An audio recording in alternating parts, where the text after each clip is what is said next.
या कार्यक्रमाचे प्रस्तुत करते ग्रीन हार्वेस्ट. ग्रीन हार्वेस्ट नैसर्गिक पेंडीयुक्त खत, नेचर केअरची युक्ती, रासायनिक खतांपासून मुक्ती. Green harvest. महाराष्ट्रातील अनेक जिल्ह्यांमध्ये यंदा तापमान 46 अंशाच्या वर गेलं होतं. त्यामुळे नागरिकांना असह्य उकाडा सहन करावा लागला. राज्यातील अनेक भागांमध्ये उष्माघाताने बळी देखील गेले. त्यातच यंदा मान्सून कमी होणार असल्याचं देखील सांगण्यात आलंय. जून महिन्यात मान्सून केरळात दाखल होतो, त्यानंतर तो आगेकूच करत महाराष्ट्रात येत असतो. परंतु यंदा मान्सून उशिरा येण्याची शक्यता हवामान खात्याकडनं वर्तवण्यात आली आहे. त्यामुळे पेरण्यांची घाई करू नका असं आता राज्य सरकारकडनं सांगण्यात आलंय. सुरुवातीला राज्य सरकारने काय सांगितले ते समजावून घेऊयात आणि त्यानंतर आपण नेहमीप्रमाणे आपला मॅप बघूयात आणि त्यानुसार कुठल्या जिल्ह्यांमध्ये पुढचे काही दिवस काय अलर्ट दिलेत ते सुद्धा समजावून घेऊयात. सुरुवातीला सीएमओ महाराष्ट्राने काय पोस्ट केली आहे ती पाहूयात. यामध्ये म्हणण्यात आलंय की मान्सून दक्षिण कोकणात दाखल झाला असून सिंधुदुर्ग व रत्नागिरी जिल्ह्यातील काही भागांमध्ये 9 जूनपर्यंत मध्यम ते जोरदार पावसाचा अंदाज आहे.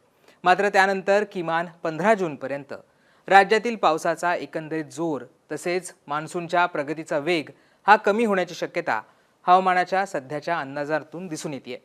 त्यामुळे या कालावधीत राज्यात सर्वत्र समाधानकारक पावसाची शक्यता ही कमी आहे. सध्याच्या हवामान अंदाजानुसार किमान 15 जूनपर्यंत विदर्भ, मराठवाडा, खानदेश आणि मध्य महाराष्ट्रातील काही भागांमध्ये दुपारनंतर ढग आणि विखुरलेल्या स्वरूपाचा मेघगर्जनेसह वादळी पाऊस पडण्याची शक्यता आहे. तथापि हा पाऊस व्यापक क्षेत्रात पेरणीस पोषक ठरेल अशी परिस्थिती अद्याप काही दिसत नाहीये. दरम्यान किमान 12 जूनपर्यंत राज्यातील अनेक भागांमध्ये कमाल तापमान सध्याप्रमाणेच उच्च राहण्याची शक्यता वर्तवण्यात आली आहे. विदर्भ व खानदेशात कमाल तापमान 40 अंश सेल्सिअसपेक्षा अधिक तर मराठवाड्यात 35 ते 40 अंश सेल्सिअस दरम्यान राहण्याचा अंदाज वर्तवण्यात आला आहे. आता राज्याच्या कृषी विभागाकडनं काय आवाहन करण्यात आलंय ते सुद्धा थोडक्यात समजावून घेऊयात. आगामी वादळी पावसावर अवलंबून राहून पेरणीची घाई शेतकऱ्यांनी करू नये असं कृषी विभागाकडनं सांगण्यात आलंय. विजा कडाडत असताना झाडाखाली, टीन शेडखाली किंवा विद्युत ट्रान्सफॉर्मर याजवळ विजेचे खांब असतात किंवा विद्युत वाहिनी असतात या सगळ्यांच्या जवळ थांबणं टाळावं असं आवाहन देखील करण्यात आलेलं आहे. या आवाहनाबाबत आता पुढच्या काही दिवसात राज्यातील तापमान कसं असेल आणि कुठे कुठला अलर्ट असेल हे सुद्धा आपण आता आपल्या मॅपच्या आधारे समजावून घेऊयात. सुरुवात करूयात आजच्यापासून, म्हणजे रविवारी काय अंदाज देण्यात आला होता त्याच्यापासून सुरुवात करूयात. आज जर बघितलं तर कुठेही फारसा पाऊस दाखवण्यात आलेला नाही आहे. येल्लो अलर्ट पुणे, मुंबई, रायगड, रत्नागिरी या सगळ्या भागांमध्ये देण्यात आला होता, पण फारसा पाऊस पडणार नाही असं हवामान विभागाकडनं सांगण्यात आलं होतं.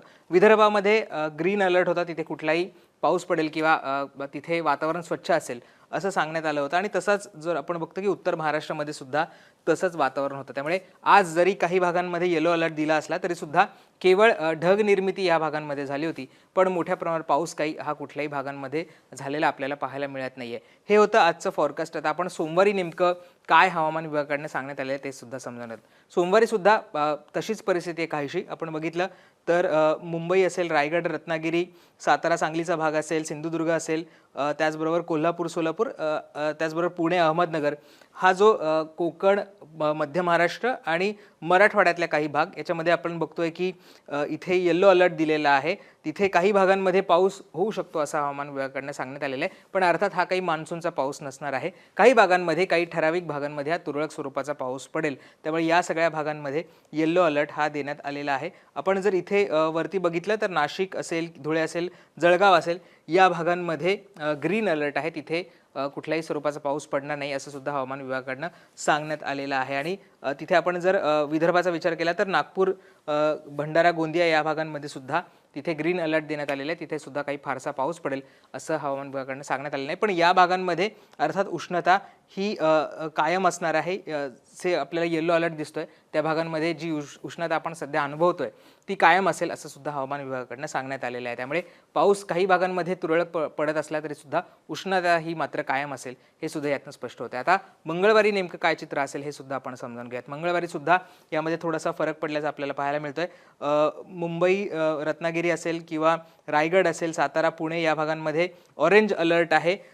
सांगली असेल, कोल्हापूर असेल, अहिल्यानगर असेल, त्याचबरोबर जालना असेल किंवा परभणी असेल या भागांमध्ये आपल्याला ग्रीन अलर्ट दिसतो आहे. मराठवाड्यामधल्या काही भागांमध्ये ग्रीन अलर्ट आहे, काही भागांमध्ये येलो अलर्ट आहे. त्यामुळे काही भागांमध्ये पाऊस होऊ शकतो, काही भागांमध्ये पाऊस होणार नाहीये.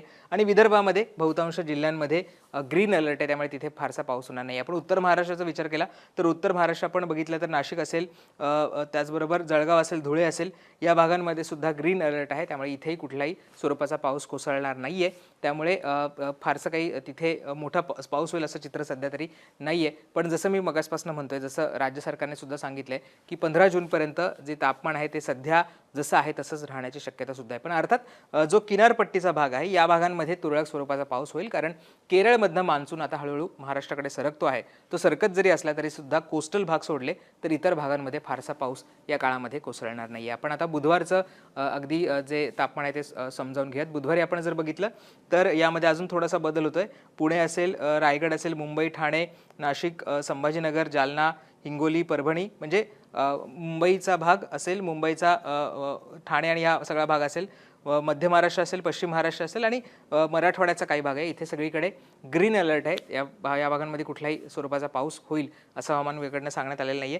अर्थात आपण जर खाली सिंधुदुर्ग, रत्नागिरीमध्ये बघितलं तिथे ऑरेंज अलर्ट आहे, तिथे काही स्वरूपाचा पाऊस पडेल. सांगली, कोल्हापूर आणि हा जो भाग आहे या भागांमध्ये काही प्रमाणात पाऊस पडेल. आणि विदर्भातल्या अनेक भागांमध्ये काही ठिकाणी पाऊस होऊ शकतो असं हवामान विभागाकडनं सांगण्यात आलेलं आहे. तिथे ऑरेंज अलर्ट देण्यात आलेला आहे. पण हा तुरळक स्वरूपाचा पाऊस असेल हे सुद्धा आपल्याला सांगणं इतकं महत्त्वाचं असणार आहे. मराठवाड्यामध्ये ग्रीन अलर्ट आहे बहुतांश ठिकाणी, पण लातूर, धाराशिव या भागांमध्ये आपण बघतोय की ऑरेंज अलर्ट आहे, तिथे काही प्रमाणात पाऊस हा कोसळू शकतो असं सुद्धा हवामान विभागाकडनं सांगण्यात आलेलं आहे. गुरुवारचा आपण विचार केला तर गुरुवारमध्ये हे सगळं चित्र बदलत आहे. गुरुवारमध्ये बहुतांश महाराष्ट्रामध्ये ग्रीन अलर्ट आहे. गुरुवारी 11 तारखेला फारसा पाऊस कुठेही होईल असं शक्यता नाही. अर्थात काही भागांमध्ये तुरळक स्वरूपाचा पाऊस होईल, पण सगळीकडे हा ग्रीन अलर्ट असणार आहे. आणि आपण विदर्भाचा विचार केला तर विदर्भामध्ये ऑरेंज अलर्ट दाखवण्यात आलेला आहे. इथे मात्र काही ठिकाणी पाऊस होऊ शकतो असं हवामान विभागाकडनं सांगण्यात आलेलं आहे. त्यामुळे हे सगळे होते अलर्ट, मान्सूनचे अलर्ट, पावसाचे अलर्ट, कुठे कशा पद्धतीचं वातावरण असेल हे या सगळ्या याच्यामधनं सांगण्यात आलेलं आहे.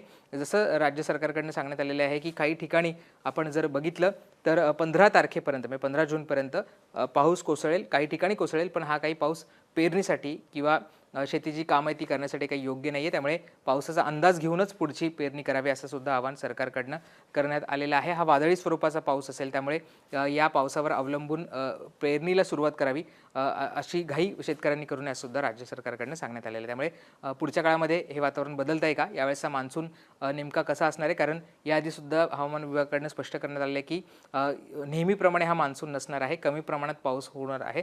त्यामुळे बघणं महत्त्वाचं असणार आहे की पुढच्या काळामध्ये यामध्ये काही बदल होतो आहे का. तुम्हाला या सगळ्याबद्दल काय वाटतं हे आम्हाला कमेंट करून सांगायला विसरू नका. आणि अजूनही तुम्ही मुंबई तकला सबस्क्राईब केलं नसेल ते सुद्धा करा. धन्यवाद.